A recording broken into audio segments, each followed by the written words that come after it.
Ladies and gentlemen, welcome to the stage, Kevin Allison and Risk.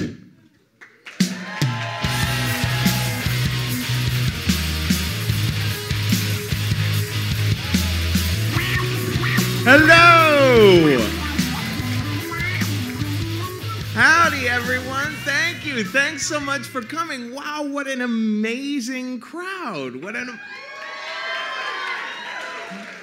a thrill to be here. This is actually the very first time that I think Risk is being simulcast somewhere. And it just so happens that the place we're being simulcast is immediately to my right. Just like right over there. If that wall wasn't there, that's what... Hey, let's hear from the people who are in the simulcast room. There are people in this room that are confused about where they are. I'm a little bit confused too. Listen, let me explain. How many people here are familiar with the Risk podcast? Risk is the show where people tell true stories that they never thought they'd dare to share in public. And what that means is that anything goes, okay? It's a really uncensored show. We always say nothing is inappropriate unless something is. I had someone ask me, he wanted to do the show, and he said, would it be inappropriate if I told the story about the time that I vomited into my girlfriend's vagina? I said, that would be so appropriate. And then he got up on stage and he said, well, actually, I'm not going to tell that. I'm going to tell about how much I love my grandma. Which actually is totally appropriate for us, too. Let me tell you something. We travel, we take Risk around, and what we love to do is sometimes bring a headliner. Like, for example, we have Janeane Garofalo with us tonight. But we also love to bring storytellers from the community up here. And let me tell you, during the past couple weeks, I've been hearing these stories from our Philadelphia storytellers, and Philadelphia really brings it. These stories, they're going to make you laugh. They're also probably going to make you cry. They may make your jaw drop. They may even give you a boner, even if you don't have a penis. Let us know if that would be unexpected. Let us know if, just shout it out if that happens to happen during the course of the evening. Oh my goodness. Well, you should really check out the podcast because it features not just the best of the stories from these live shows, but it also features radio-style stories that get very, very intimate. In fact, I do a lot of, in my sex life, bondage and discipline, dominance and submission, and sadomasochism. So you gotta check out the podcast because from week to week, you have no other way of knowing if I'm still okay. From week to week, I sometimes don't know if I'm still okay, but I'm very frank about it on the podcast.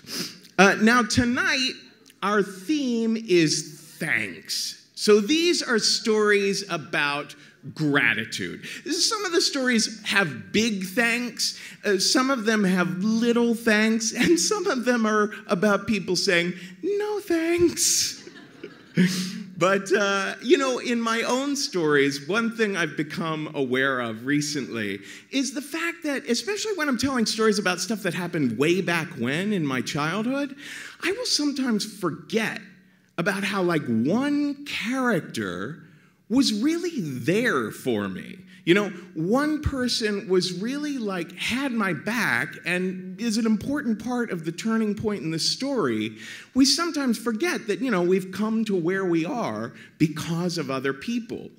So let me share a rather repulsive story to illustrate that fact. I went to an all-boys Catholic high school in Cincinnati, Ohio. It's a very Republican town. It is the most conservative town north of the Mason-Dixon line. And I knew I was gay from like the day I was born. I basically came out of my mother's vagina and said, "Oh my God, I love boys' butts." So it was very hard for me growing up in Cincinnati because, you know, it's not like homosexuality doesn't exist there. It's like sexuality does not exist there. Nevertheless, I went to a very liberal Jesuit high school, and I kind of fell in love with my high school because my high school kind of fell in love with me because I was good in the musical theater stuff. So I was kind of popular, and my confidence started gaining, and even though it was the early 80s, I did start to come out of the closet to some of my closest friends there. It was radical at that time. That was just not done then. Now, one of my friends, his name was Ben, and I especially loved to pull pranks on him, little jokes to kind of scare him with gay stuff. You know, like, boo, a dildo. Not that I was into that at this point. I was still innocent as a flower, but I loved making little pranks and jokes. Well, one day, I had an idea at home. You see, at school, we had this inter-homeroom mail system, right? In homeroom, we would pass around a basket, and if you wanted to send a message to someone on the faculty or another student in another class, you'd just put an envelope into the inter-homeroom mail, and some student would pick it up and go deliver it. One day I'm at home, and I notice I have this condom. Now, I have no idea why I had a condom, because at 16, I had no need for it. But I had this idea. I thought, wait a minute. I know the perfect prank. What if I jerked off into this condom, pulled it off, put it in an envelope, wrote "To Ben" on it, put it in my book bag, and went to school the next day to drop it into the inter-homeroom mail? What could go wrong? Just classic American humor. Surely Tom Sawyer would have done the same thing if they'd have had prophylactics back then. Now, in retrospect, I look back and I'm like, what the fuck? What truly was I thinking? You know, I think that there are some things, you read the news, you'll read the news about like some vandalism that has happened, and you'll think to yourself, well, either that person had an acute case of schizophrenic paranoia, or they were 16. When you're that age, you just do this stuff that you really, in retrospect, I don't know. I cannot explain it, but I did it. I jerked off into the condom, put it in the envelope, put it in the book bag, and put it in the inter-homeroom mail system. Now, like I said, it was a Jesuit high school, so the next class that day was called Moral Choices. This is a class all about how sometimes in your life you might do something that might not sit that well with other people. And I thought it was downright fascinating. And I'm all caught up in the class when suddenly someone walks in with a note for the teacher, and then someone is passing me a note from behind. It's another of my friends. I open this note and it says, "Kevin, I know what's happening. I was in homeroom with Ben, and he accidentally ratted you out." What happened was that Ben opened the envelope, looked at what was inside, and said, "Oh, Allison!"